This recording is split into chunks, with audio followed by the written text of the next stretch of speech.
Ya. ¿El profe entonces va a grabar? Sí, voy a grabar. Ya. Ya. Es importante que sepan que la clase de hoy día, arte de tensión, ustedes ya la conocen de cierta forma porque en algún momento lo dibujamos ahí en el pizarrón y se lo enseñé ahí con plumón y pizarra. Ya acá está un poco más los esquemas más bien dibujados. Pero es algo que ustedes de cierta forma ya deberían conocer. Recording in progress.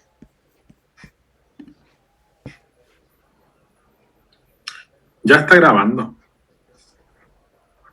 ¿Le aparece ahí que está grabando o no ustedes? Sí, bien. Entonces, hoy vamos a hablar de la biomecánica y la patomecánica del arco plantar. La patomecánica es un término muy semejante cuando hablamos de fisiopatología, ¿cierto? Y la biomecánica son términos semejantes a la fisiología. Entonces, cuando hablamos de biomecánica, para recordar, hablamos de cómo se mueve algo de forma normal, ¿cierto? Cómo funciona algo, cómo interactúa algo desde el movimiento. Y cuando hablamos de patomecánica es cuando eso se mueve mal, por la anormalidad, por así decirlo.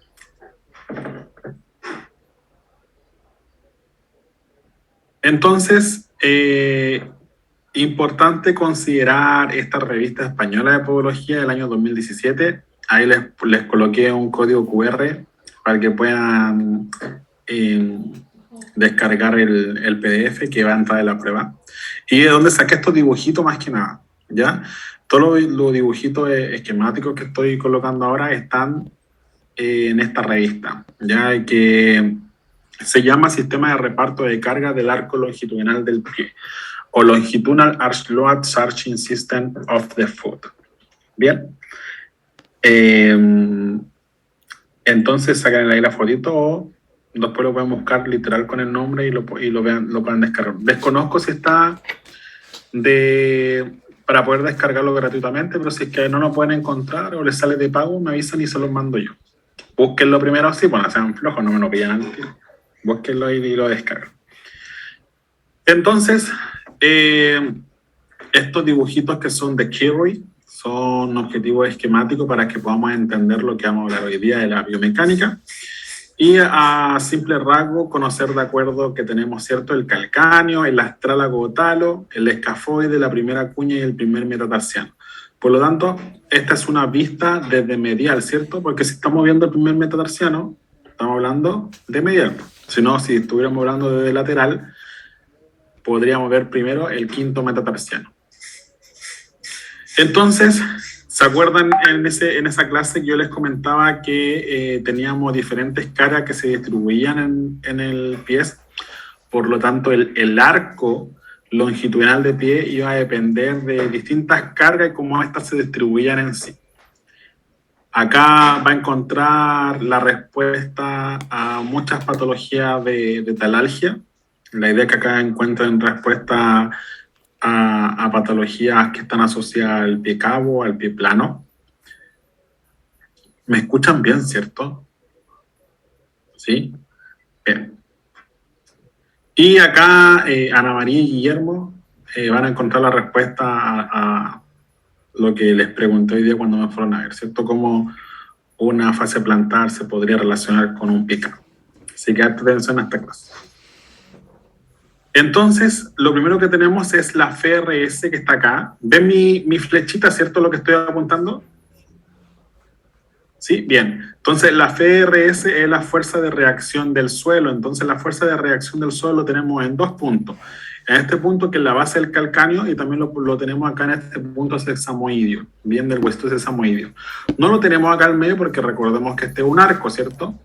Al medio no hace contacto directo con el suelo, por lo tanto la fuerza de reacción del suelo o la FRS tiene contacto a nivel posterior y a nivel anterior.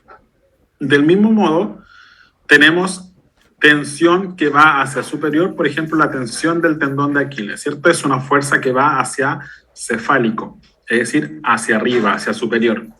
Y también tenemos una fuerza de carga tibial sobre el astrálago y usualmente esta carga la puede dar la gravedad, la puede dar el sobrepeso, la puede dar algún peso externo, fuerzas externas como fuerzas internas. Bien, entonces aquí ya tenemos las dos contraindicaciones de la fuerza. Una tensión del tendón de Aquiles que va hacia cefálico, hacia superior, y una fuerza de carga tibial sobre el astrálago dorsal que va hacia caudal o hacia abajo o hacia inferior. Y también tenemos la fuerza de reacción del suelo a nivel del calcáneo y la fuerza de reacción del suelo a nivel del primer metatarsiano. Y en esta posición, que es un pie normal, ya existe una tensión de la fascia plantar, ¿cierto? Entonces, cuando aumenta la tensión de la fascia plantar, va a aumentar la rigidez del arco longitudinal. Tomen apunte eso. Tensión de la fascia plantar es igual al aumento de la rigidez del arco longitudinal. ¿Qué significa esto? En palabras muy sencillas, entre más tensión tenga la fascia, más rigidez va a tener el arco. Entre menos tensión tiene la fascia, menos rigidez va a tener el arco.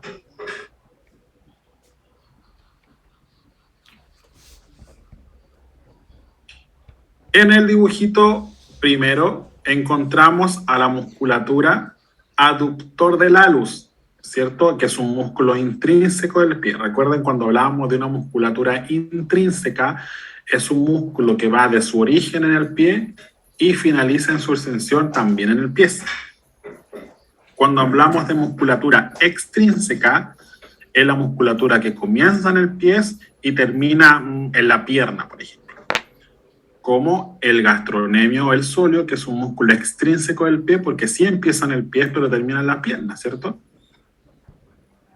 En cambio, el aductor del halus es un músculo intrínseco que empieza en un hueso del pie y termina en un hueso del pie. Por lo tanto, el músculo aductor abductor del halus y otros músculos intrínsecos van a aumentar la rigidez del arco longitudinal. Entonces ya tenemos dos cosas. ¿Qué estructura blanda aumenta la rigidez del arco longitudinal? La fascia cuando está tensa, ¿cierto? Y el abductor del halus y los otros músculos intrínsecos. Acá nos encontramos con otra fuerza que impacta en la articulación. Dijimos que la primera fuerza era la fuerza asiacefálico, que le hacía la tensión del tendón del gastrocnemio, el tendón de Aquiles, ¿cierto? Tenemos una fuerza que va sobre el astrálago, que viene de cefálico hacia caudal, es decir, hacia inferior, que puede estar dado por el peso, algún peso externo o la gravedad. Y acá encontramos otra fuerza que es la que da la musculatura peronea. Entonces tenemos músculos como el tibial posterior, ¿cierto?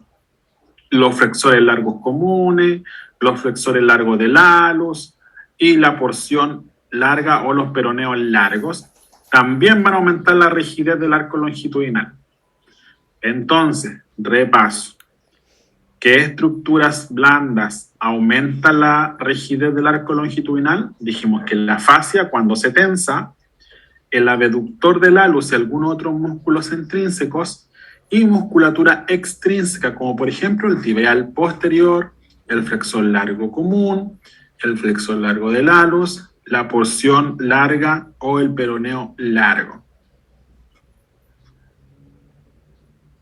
Entonces, volvemos a repasar la misma tensión. Entonces, tenemos una tensión del tendón de Aquiles que va de caudal hacia cefálico, una fuerza longitudinal que va hacia caudal o hacia abajo.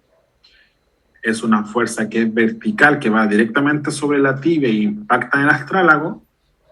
Y tenemos la fascia plantar. Entonces, la fascia plantar, al tensarse, aumenta la fuerza tensional claramente de los ligamentos plantares. Entonces, la siguiente estructura blanda que aumenta la rigidez son los ligamentos plantares. Y acá vamos haciendo una seguidilla como un efecto dominó. Cuando los ligamentos plantares están tensos, va a ayudar a que la fascia plantar esté tensa.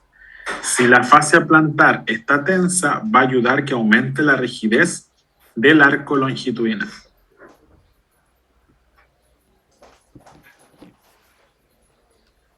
¿Se acuerdan que yo le hice un dibujito en la pizarra muy parecido a este? Entonces, este es el modelo del sistema de reparto de carga del arco longitudinal del pie, donde representa el pie, ¿cierto? Para que nos vayamos entendiendo, les voy a hacer acá el dibujito. A ver, denme un segundito.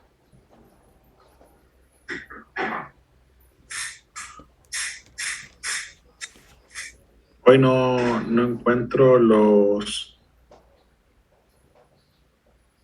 lapicitos.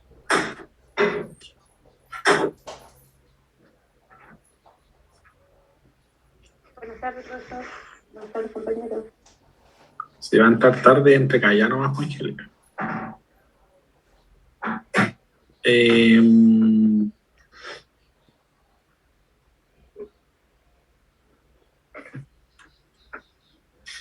Estoy tratando de buscar el lapicito, no me aparece acá en la herramienta. No le voy a poder dibujar. A ver, meeting info. Está en inglés esta cuestión. Ya, filo. ¿Se imaginan el pie acá más o menos, no? ¿Cierto? ¿Saben que esto es un pie, cierto? ¿O alguien no entiende este esquema? Que tienen que entender este esquema. ¿Hay alguien que no se imagine el pie acá? ¿Ese sería el pie viéndolo desde el lado? Sí, de costado. Sí. ¿Hay alguien que no entienda el pie? Voy a asumir que todos ven el pie. ¿Eh? Lo encontré. Ya les voy a dibujar el pie ya. Para los que tienen miedo de hablar y no cachan nada del pie. Este es el pie, mira. Estoy con el mouse del notebook, así que no me juzguen el dibujo. ¡Ah, qué feo! Ese es el pie, ¿ah? Esta es la tibia. Ese acá, el dedo del pie. Y ahí está el pie, ¿se entiende el pie o no? ¿Sí? ¿Todos entendieron el pie? Ya, perfecto. Vamos a borrar esa asquerosidad que hice. Ya. Entonces, ahora imagínense el pie. Entonces, ¿ven el puntero láser que puse ahora? Bueno, no conocía esa. Lo busqué siempre y estaba acá abajo. Está como transparente. Ya. Entonces, dijimos que el primer punto que está acá, este punto tiene que ver con el calcáneo, ¿verdad? El segundo punto de acá tiene que ver con la base del metatarsiano, ya sea del quinto o del primer metatarsiano. Y dijimos que tenemos fuerzas de reacción del suelo en estos dos puntos. Vamos bien hasta ahí. Tenemos en esta primera línea que se encuentra acá la fascia plantar tensa. Más arribita tenemos la musculatura plantar tensa y tenemos los ligamentos plantares tensos. Por lo tanto, bajo este arco longitudinal, ¿qué estructura blanda encuentro? Ligamentos plantares, encuentro musculatura intrínseca y encuentro fascia plantar. ¿Se va entendiendo hasta ahí? Entonces, tengo este esquema y en este esquema tengo ligamentos plantares, musculatura plantar y fascia plantar. Cuando hay un aumento de la presión, es decir, de la fuerza de carga vertical, vamos a hacer cuenta que la Ana María subió de peso y ahora está pesando 160 kilos. Entonces, aumentó la tensión sobre estos ligamentos, por lo tanto, se rompe la fascia plantar. Al romperse la fascia plantar, ya la tensión no es tanta, sigue estando tensionados los ligamentos plantares más de lo que deberían estar y sigue estando tenso la musculatura plantar más de lo que debería estar y la fascia plantar ya no produce tensión. Por lo tanto, al no producir tensión, ¿qué va a pasar con el arco? Se va a aplanar. ¿Se entiende? Entonces, dicho esto, ¿dónde hay más aplanamiento del arco longitudinal en una ruptura de fascia o en una fascia normal. En una rotura de fascia. En una ruptura de fascia, por lo tanto, cuando nos presentamos frente a un paciente que tiene una ruptura de la fascia, asumimos que hay una disminución del arco longitudinal, porque se eliminó una de las 3 tensiones que mantienen ese arco. Y dijimos que la fascia plantar, los ligamentos plantar y la musculatura plantar aumentan la rigidez del arco longitudinal. Y si una de esas 3 tensiones se ve dañada, ¿qué va a pasar con la rigidez del arco? Va a disminuir. ¿Se entiende la lógica o no? ¿Hay alguien que no lo entienda? Es importante esto, chiquillos, porque esto es clínica. Acá estamos razonando desde la biomecánica a la clínica. Bien, seguimos. Profe, Dígame. pero por ejemplo, estoy el ejemplo de una persona con sobrepeso, ¿cierto? Que en este caso sería la fuerza de carga vertical la Sí. que produjo que se rompiera la fascia. Sí. ¿Y de qué otra forma se puede romper, por ejemplo, algún músculo intrínseco o algún ligamento? También por peso que viene desde arriba siempre. Usualmente lo que está más tenso, si se fija, hay mayor tensión, por eso la rayita representa la fascia como una rayita más larga, porque es la que más tensión tiene, ¿ya? Por lo tanto, con fuerzas no tan fuertes, pero sí constantes, como el sobrepeso, la gravedad, algún peso externo, lo primero que va a romper es la fascia plantar. Para que se rompa un músculo o un ligamento, tiene que haber sí o sí un traumatismo directo. Es difícil que se rompa por algún peso como mantenido en el tiempo, por sobreuso. Solamente la musculatura y el ligamento se rompen cuando hay un golpe directo, no sé, una altura de caída, cayó con los pies parados, se golpeó ya, porque ya estamos hablando de estructuras que son tan tensas que se necesita una fuerza mucho más mayor de la que tienen para que se puedan romper. En cambio, la fascia está tan tensionada constantemente que es lo primero que se puede romper. Y ojo que de las 3 estructuras entre músculo, ligamento y la fascia es la más débil. Bien.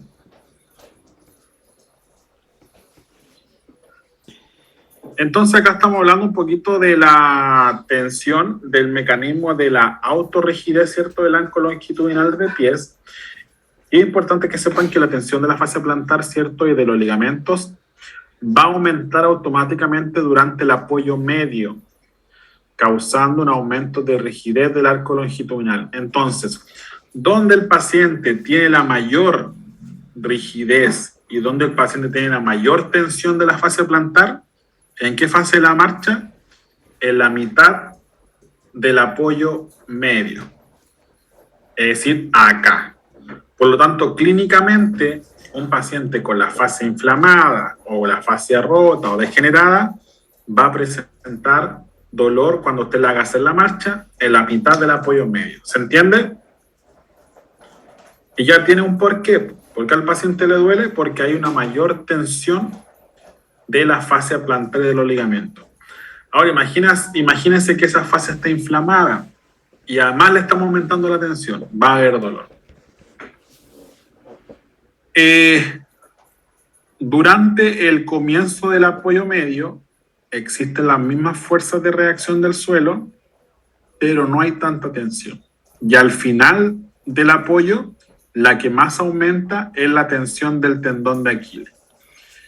Entonces, vamos a ir acá por fuerza. La fuerza o la tensión que ejerce el tendón de Aquiles, ¿dónde es mayor? En el final del apoyo. En el final del apoyo medio, ¿cierto? Y acá se ven representados por la flechita que es más grande. ¿Dónde es menor la tensión? Al comienzo del apoyo medio. Con respecto a la fuerza de reacción del suelo, es decir, cuando el pie interactúa con la fuerza del suelo, ¿dónde es mayor? Al final del apoyo medio. ¿Bien? Por lo tanto, si este paciente tiene una tendinopatía del tendón de Aquiles, lo más probable es que le duela el tendón de Aquiles al finalizar el apoyo medio, porque su tensión es mayor. Sin embargo, donde aumenta la tensión de la fascia plantar en la mitad del apoyo medio, porque de cierta forma es como más interactúan las dos fuerzas. ¿Se entiende? ¿Alguien que no entienda? Seguimos.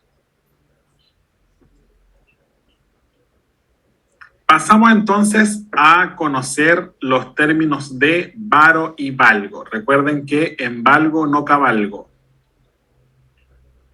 Entonces, el varo es una posición de paréntesis de los pies, así como se da en la rodilla o en las caderas, también se da en el tobillo. Y el valgo es una especie de L. ¿Bien? Varo y valgo. Traten ahora, cada vez que vayan caminando por la calle, y mirarle los pies y las rodillas a la gente. Vayan viendo si tiene varo o valgo. El más común de ver es el valgo. Ya van a ver más gente con valgo de rodilla y valgo de tobillo. Es difícil ver el varo, pero sí hay gente que tiene varo. Entonces vayan buscando de las pifias a la gente que va caminando por delante de ustedes. Disimuladamente, sí.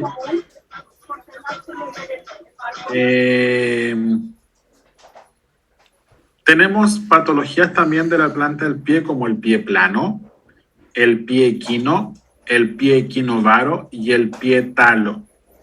Entonces acá hay como un repaso anatómico del pie, ¿cierto? Lo vamos a repasar igual de forma rapidita. Tenemos calcáneo, que se articula hacia superior con el astrálago o talo, se articula hacia anterior con el cuboide, y el astrálago a su vez se articula hacia superior con la tibia y el peroné, y hacia anterior con el escafoide.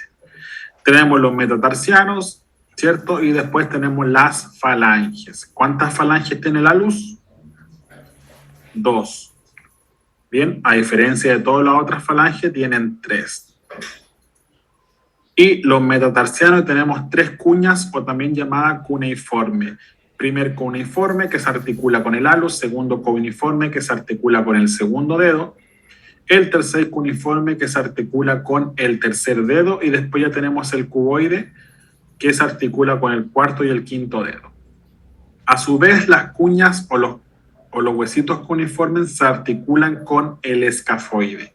El escafoide es un huesito súper desgraciado. Cada vez que hay un traumatismo de pie, es el que resulta fracturado.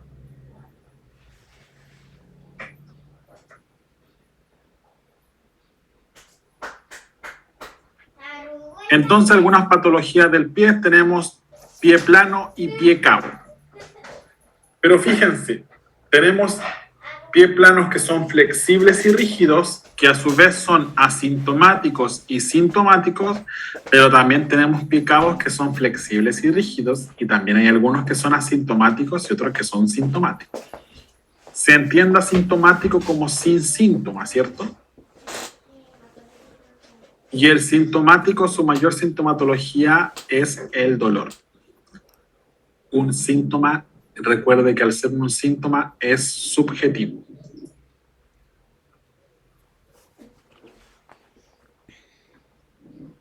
Acá, atención acá, esto está re bueno. Vamos a que la moto acá por mi casa ahí. Bien. Entonces tenemos una vista lateral del pie, una vista postero-anterior del pie y una vista cefalocaudal del pie o superior. En la cara lateral vemos que hay un eje de articulación entre el astrálago, ¿cierto? Y todo el antepié. Por la cara posterior, esta alineación también es recta. Y por la cara superior también es recta. Si se fijan, los que se llevan mayor carga, ¿quiénes son? El primer base del metatarsiano y la base del quinto metatarsiano. ¿Se entiende estos dibujitos que tienen una carita triste ahí? Bien. Esto está explicado para cuarto básico, ¿eh? Entonces, en posición normal se lleva mayor carga la primera base del dedo y la base del quinto metatarsiano. Bien. Vamos yendo a lo patológico. En el pie plano, ¿cierto? se encuentra una disminución o ausencia del arco plantar longitudinal del pie con carga. Entonces, en el pie plano, Ana María, hay una disminución del arco longitudinal. ¿Bien? Por lo tanto, hay una disminución de la rigidez del arco longitudinal. Por ende, hay una disminución de la tensión de la fascia plantar, hay una disminución de la tensión de la musculatura intrínseca plantar y hay una disminución de los ligamentos plantares. ¿Se entiende eso? ¿Se entiende? ¿O quedaron chascones? Ya, ahora asumimos que entendieron. El pie plano, entonces, lo contrario a rígido, ¿qué es lo que es? Flexible. Por lo tanto, el pie plano es flexible. Y es una variación fisiológica de la normalidad. ¿Qué significa que sea fisiológica? Que en algunos casos, sobre todo en mujeres, hasta los 12 años más o menos, es un trastorno fisiológico normal. Entonces, ustedes cuando sean podólogas, no me deriven ningún paciente menor a 10 años con sospecha de pie plano, porque se lo voy a mandar de vuelta. Nada que hacer. Ya es un proceso fisiológico. ¿Cierto? Y no debe ser corregido a menos que sea sintomático según Mubarak. Y dijimos que sintomatológico es decir que al cabro chico o a la persona le duele. ¿Vamos bien hasta ahí? Entonces, si encontramos a Margie con pie plano, pero no le da ninguna inferencia clínica como dolor en la planta del pie, en el talón, el rodillo, la cadera, dejemos a Margie tranquilita con su pie plano. ¿Ya? Sigamos. Pero si tuviese entonces dolor. Si tuviese dolor, ahí refiéralo. ¿Ya? Pero mayores a 10 años. Porque dijimos que menores a 10 años o de 12 años se habla de un pie plano flexible.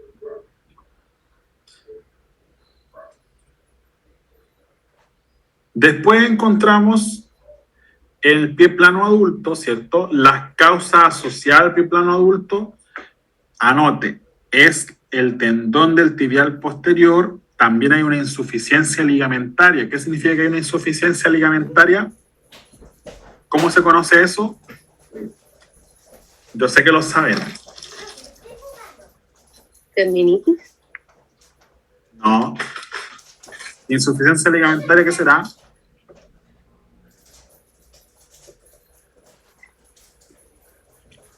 Hiperlaxitud. ¿Han escuchado la hiperlaxitud? Sí. Ya. Entonces, cuando hay una insuficiencia... ¿Qué significa que hay una insuficiencia ligamentaria? Significa que el ligamento no cumple su función. Y la función del ligamento es soportar la articulación en base a su tensión. Por lo tanto, si el ligamento tiene mucha elastina y mucho colágeno, no va a ser tan tenso, va a ser más flexible. Y al ser más flexible no va a cumplir su rol de tensión. ¿Se entiende? Por eso cuando estos niños, estas mujeres se doblan el dedo, se les mueve toda la articulación. Ahí está ¿cómo se llama esta? Las contorsionistas. Es por eso, ¿cierto? Ahora, ¿por qué se da o a qué se debe la hiperlaxitud? Ya lo dijimos. Una disminución de la elastina y una disminución del colágeno. ¿Quién tiene más elastina, el hombre o la mujer?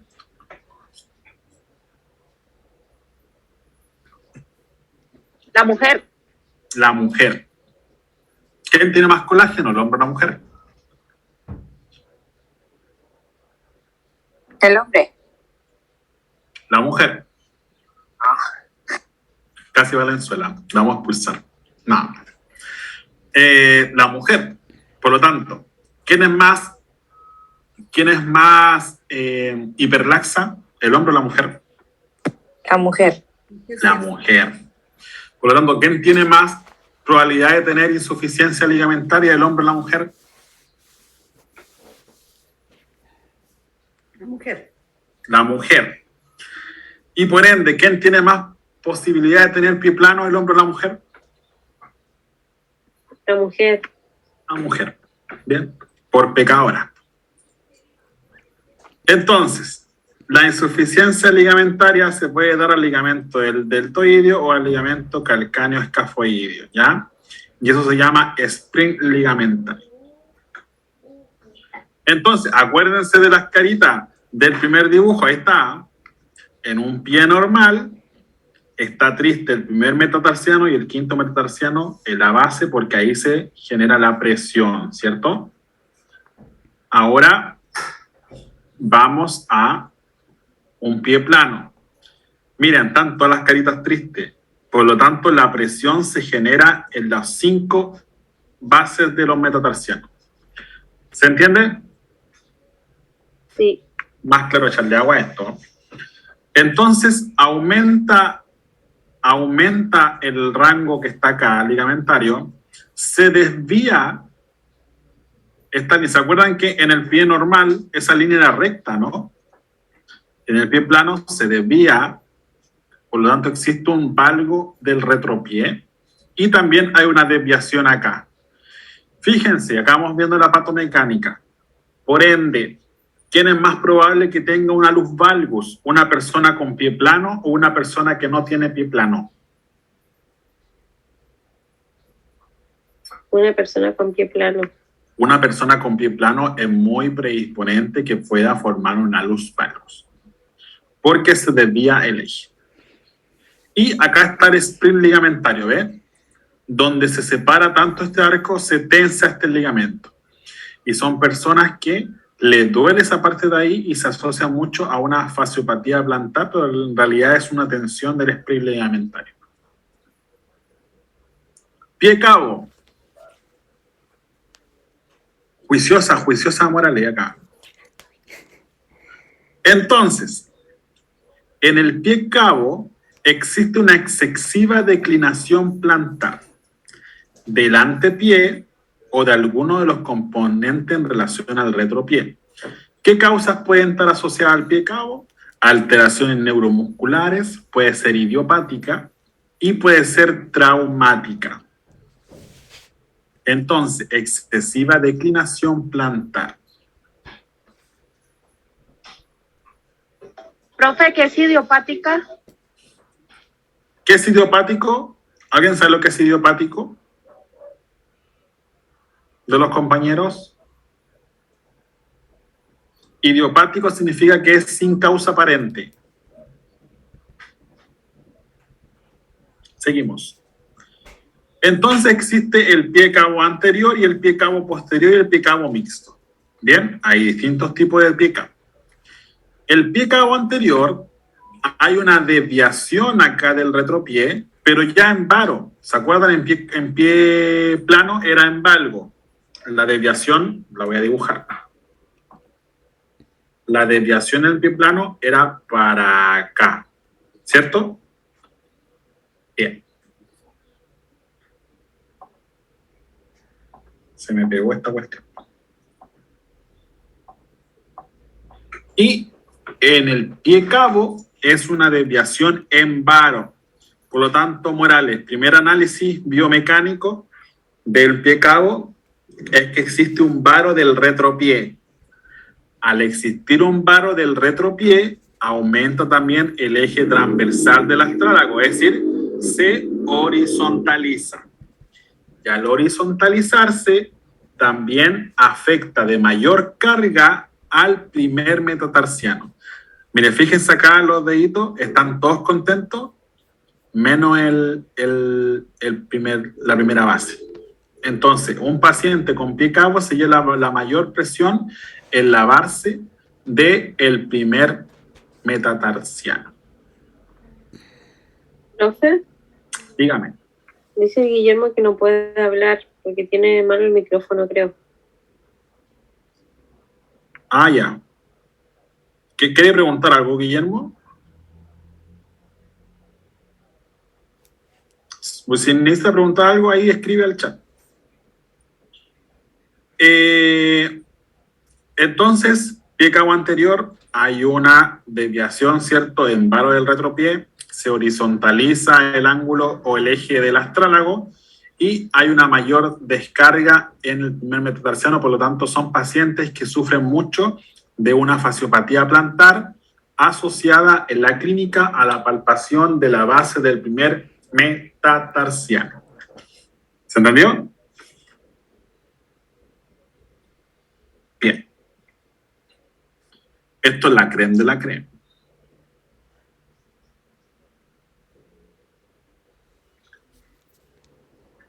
El pie cabo posterior, también existe un retropié en varo, también una rigidez del primer metatarsiano, y lo único que cambia es el ángulo del astrálago, que se va un poco más hacia posterior y caudal.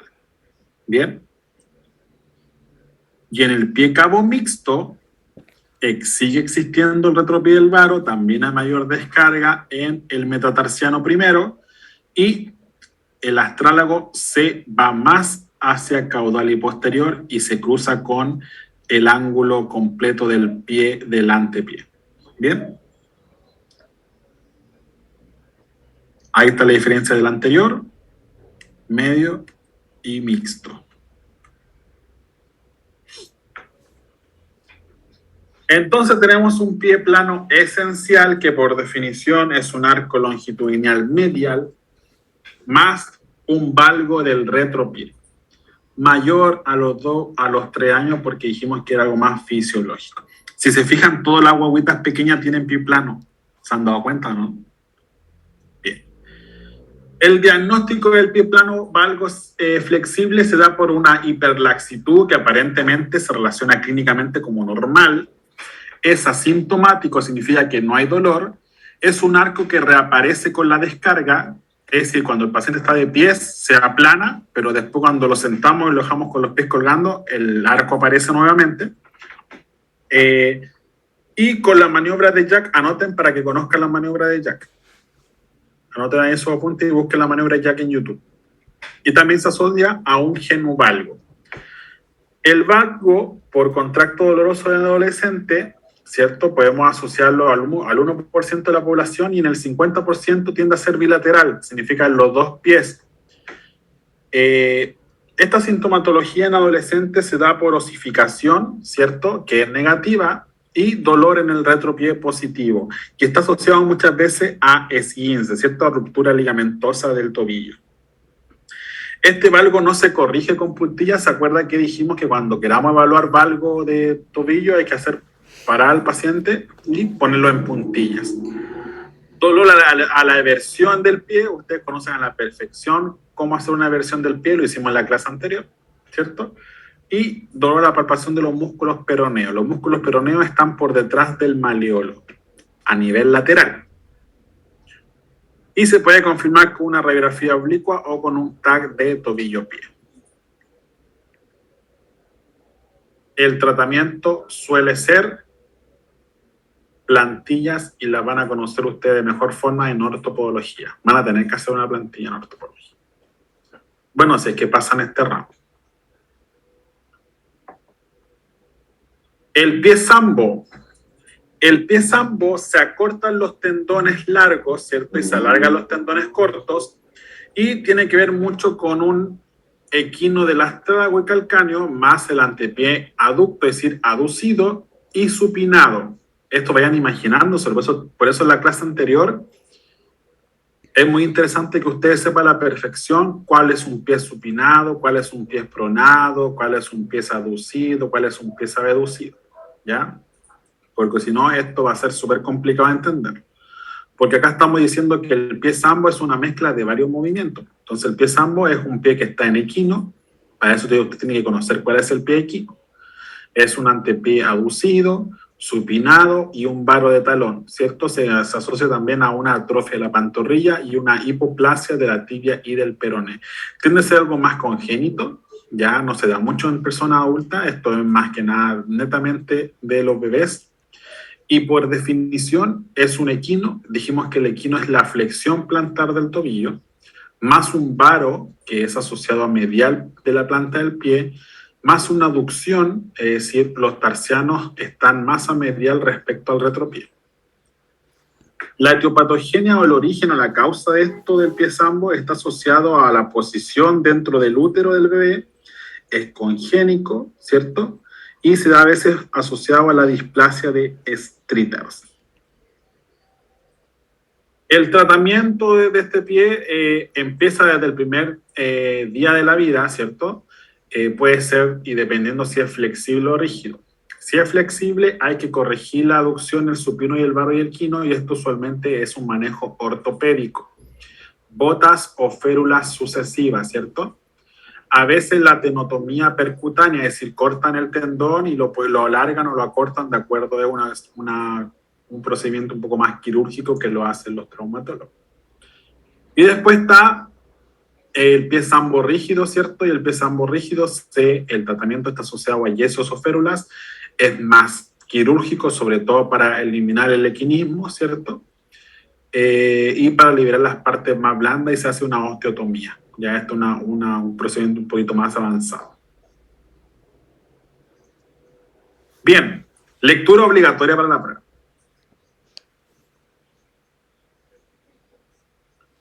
Reparto de cargas, que es donde aparecen las primeras imágenes de esquemas que le aparece, y deformidades del pie.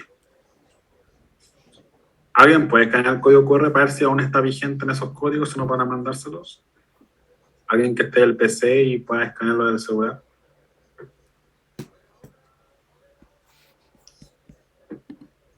Sí, sí está. ¿Está vigente? Sí. Fabuloso.